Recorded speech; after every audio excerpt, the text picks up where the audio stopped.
С момента ввода в эксплуатацию компьютерного томографа в Гудаутском ковид-госпитале обследование прошли более 45 человек. Первыми проверили стационарных больных. С сегодняшнего дня мы уже более экстренных пациентов, они уже поступают, нам звонят, мы их тоже уже отсняли.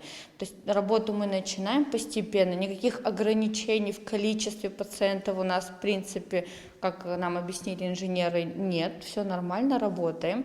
С понедельника стали принимать и амбулаторных больных. Теперь можно позвонить на номера горячих линий 245 66 87 или 731 07 60 и записаться на обследование. С утра 6 сентября компьютерную томографию здесь прошли 7 таких пациентов. Обследование остается бесплатным. Стоит отметить, что без направления врача здесь не принимают. Амбулаторных будем строго принимать по направлению. Мы это каждый раз говорили, нас не слышат, не знаю, некоторые наши коллеги, нас не слышат вообще население, что вот просто так они хотят, это не получается. Это идет очень большая нагрузка облучения на пациента. Вот они хотят, вот и все, мы ничего не можем сделать. Вот как-то это ужесточить надо, и, если честно, мы вот всячески будем, наверное, думать над этим.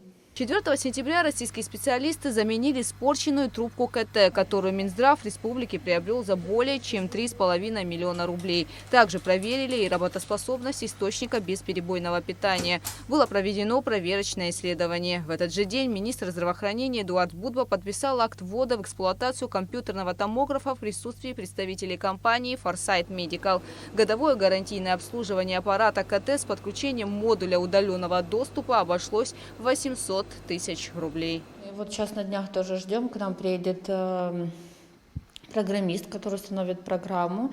Непосредственно московская бригада будет видеть работу аппарата. Они дистанционно не то чтобы будут управлять аппаратом, они дистанционно будут смотреть работу аппарата и нас оповещать о том, то есть какие-то имеются ошибки или мы перерабатываем или еще что-то, чтобы предостеречь нас от каких-то последующих поломок. Таким образом, если специалисты увидят в работе аппарата какие-то изменения, не сразу предупредят о необходимости его отключения. Кроме того, в течение 2 недель в Гудаутскую ЦРБ приедет врач-аппликатор по рентгеновским снимкам, который проведет консультацию для медиков Гудаутской ЦРБ. Гугут Савардани, Алексей Баструков, Абхазское телевидение.